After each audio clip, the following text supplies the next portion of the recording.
Alright then everyone, let's have a bit of a talk about daily quests in World of Warcraft, specifically the difference between the Warlords of Draenor, Apexis Dailies, and the more traditional ones in the vein of the Molten Front, Lion's Landing, the Isle of Thunder, and perhaps the Isle of Keldanas. Overall, this is a very divisive topic, and I'm going to start by talking about the Warlords of Draenor dailies. Do watch the whole video though before you comment, because A, the points are kind of spread evenly throughout the whole thing, and B, yeah, you might look a bit silly if you jump the gun on that one. So, Warlords of Draenor dailies, well, they seem to be rather inspired by the Renown Heart system from Guild Wars 2 and other systems in similar games. In Guild Wars 2, you'd walk into an area, and then a bar would pop up. Filling that bar by killing things, picking up items, stuff like that, would complete the Renown Heart, and it would give you some rewards. Blizzard implemented this feature pretty much exactly with the bonus objective system for Warlords of Draenor, and you know what? I think it actually worked bloody great in that capacity. You wandered around the world, you explored zones, and from time to time you ran across these bonus objectives, which would contain rares and a big chunk of XP. What's not to love? Since you only do them once and the reward is pretty strong, it essentially feels like a present that's waiting to be unwrapped, something that really inspires player engagement and cooperation. And that's really the exact feeling that you want to evoke via world exploration content. Also, the objectives are a bit less directed in terms of what you have to do to complete them, which I think further works as a bit of explorative leveling content. So while they work pretty effectively in this capacity, I think they're a dreadful replacement for daily quests. Now, a second ago, I said that their strength was the strong reward and explorative nature, making them feel a bit like a present that's waiting to be unwrapped. Apex's missions do two major things differently. They offer, well, less of a reward, and more importantly, they are daily. Making them daily is a massive change, because it means that they are a far more fixed and determined bit of content. Instead of stumbling into one in the world, they are a preset task to do, and this really negates all of the positive vibes that are given by the explorative nature of those bonus objectives. Finding and completing one isn't a special event that feels great as a one-off. No, with the Apex's missions, it's the norm, and by being daily, the rewards have to be nerfed accordingly. So while you are technically doing the same thing, the primary motivations that make the bonus objectives so successful as a bit of game design are completely negated in the case of the dailies that use the same format. And I know a lot of people like to comment on my video saying, hey dude, you're just hating on the game, what's up with the last 2 months of videos? Well, if you take anything from this video, A, it's hope for the future, and B, it's that bonus system really rocks, and I hope they do more with it in the future. Now, getting back on point, the actual style of the bonus objectives really does match the fact that they are found in the world. It's basically just all a bit more freeform. And when you make that a preset daily, you find that filling the bar gameplay gets very old very quickly, especially since it's something that you will be expected to do in the same zone multiple times over. The more that you do these dailies, the more you realize that they are essentially all the same in different locations, and the more that you work out the optimal way to complete the objective, i.e., they essentially just get old very fast. While traditional dailies are obviously not at all perfect, I do think that the Apex's missions have gotten older quicker, based both on what I see from the player feedback, and then also, of course, my own experience, because, as much as it might surprise a few of you, I do actually play the game quite a bit. Now, let's move on to traditional dailies. This is perhaps the more important part of the video, if I'm honest. First of all, traditional dailies are not perfect at all, and yes, at the end of the day, all of these systems do come down to the basic idea of repeating content.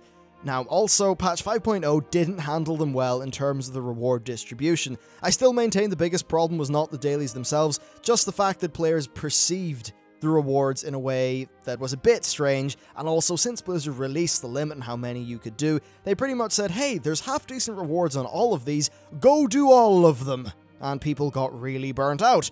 Surprise, surprise. Look, though, I've been over the problems with dailies many times before, and just because I'm not going to fully dive into them 100% in this video, doesn't mean that I don't have some issues with them. They're not perfect, we all get it, but let's talk about some of the advantages because, positive constructive tones are generally a pretty good thing.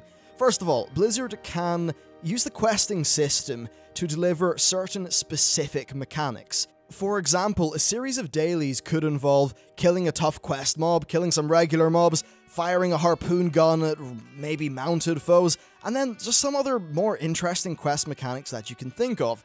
By having a more rigid structure, they can craft a gameplay experience that delivers a specific gameplay aesthetic, basically something that evokes a bit of an emotion or a feel amongst your players. For an example, if you, say, have a daily quest, there are a bunch of them taking place on a battlefield, then you make that involve harpoon gunning, bombing runs, killing masses of enemy mobs, and then various other activities, maybe stealing bombs, stealing resources, things that make it feel like a battlefield.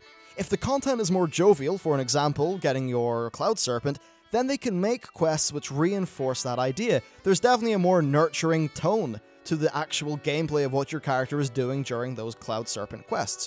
Another great example is Netherwing Ledge in the Burning Crusade. Lore-wise, the idea there was that you were sort of disguised as a taskmaster, and the daily quest design really reinforced that idea.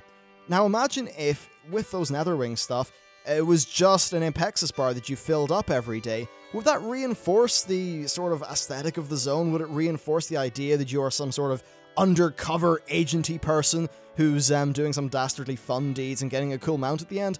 No, I don't really think it would as much. Now contrast that gameplay to what's provided by the Apexis missions. Regardless if you are in a battlefield, a foundry, siege works, a forest, or any other location, you are doing the same core gameplay, grinding out mobs.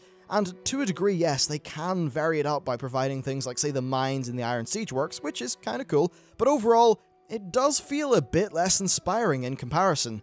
Now, some of you are probably saying, or thinking along the lines of, lore, RP, bullshit, that ain't for me, I like my numbers, I go big dick all day, that's what I like. And yes, I agree, that's a fair point. I don't RP that much, well, I don't think I've ever RP'd in a game, though I do enjoy the lore for what it is, and I kinda love going big dick in the numbers as well. But often, good game design is about the stuff that you don't notice, and immersion does not equate to actively role-playing your character. It's one of those things where people don't find the Apexis missions to be that engaging, but past the relatively poor rewards, they can't really figure out why they don't feel like they really want to do this bit of content, especially when maybe in the past they were inspired or whatever to do similar bits of content. Now, another perceived positive of the Apexis missions over the old ones is that you have the freedom to tackle them in whatever way you want. This is sort of true, but game design, whether it's board games or video games, is all about designing a rule set which allows you to direct a really fun experience for your players. Complete freedom is not the be-all end-all, especially in a game like World of Warcraft. Blizzard were doing really well at making arguably the best theme park MMO in existence. Of course, they did miss the mark now and then, that's to be expected, but it seems like now they've been so focused on freedom and variety and choice that they have forgotten how to craft a directed and fun experience at endgame with maybe a path that's a little bit defined, but also, due to that definition, has a lot of fun going on.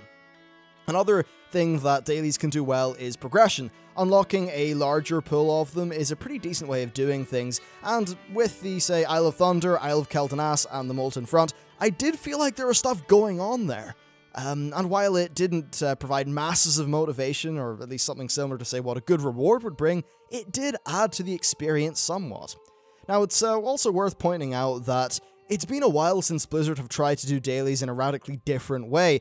Really, the more recent Throne of Thunder model was very similar to that of the Molten Front.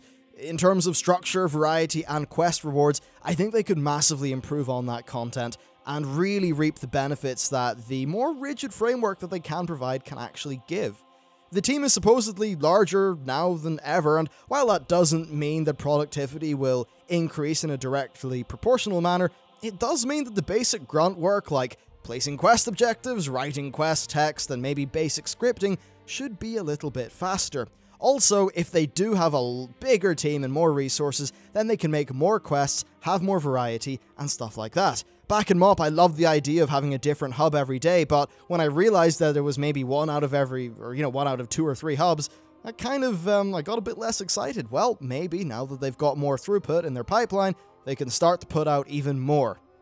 Hopefully, they decide to take a second look at dailies after Warlords of Draenor. I am going to hedge my bets a little bit and say that I don't think the Apexis model has really worked out that well. And you know what? That's fine. Everyone's allowed to fail, mistakes happen, and hopefully, you know, they'll learn from them, and we'll get some better stuff in the future because of that. I suppose overall, my point is that using a quest structure gives Blizzard the freedom to design bits of content that back up a specific feeling that should really accompany your character's actions. Essentially, they can reinforce your gameplay very well. Apexis missions, however, have given Blizzard the freedom to not design their world content in a manner that's really meant to provide a gameplay aesthetic and evoke a feel. No matter where you are, why you're there, or what you're doing, fundamentally, the gameplay aesthetic is the same. You're filling up a bar. They have, I think, removed a lot of positives in a very reductive manner, and that might be unfortunate. But hey, as I said, hopefully stuff will get better in the future. If you have made it this far and you feel like commenting, let me know what you think about dailies in general, and specifically, what kind of daily quests have you enjoyed in the past? Are there any specifics? I'd be really interested to hear about that.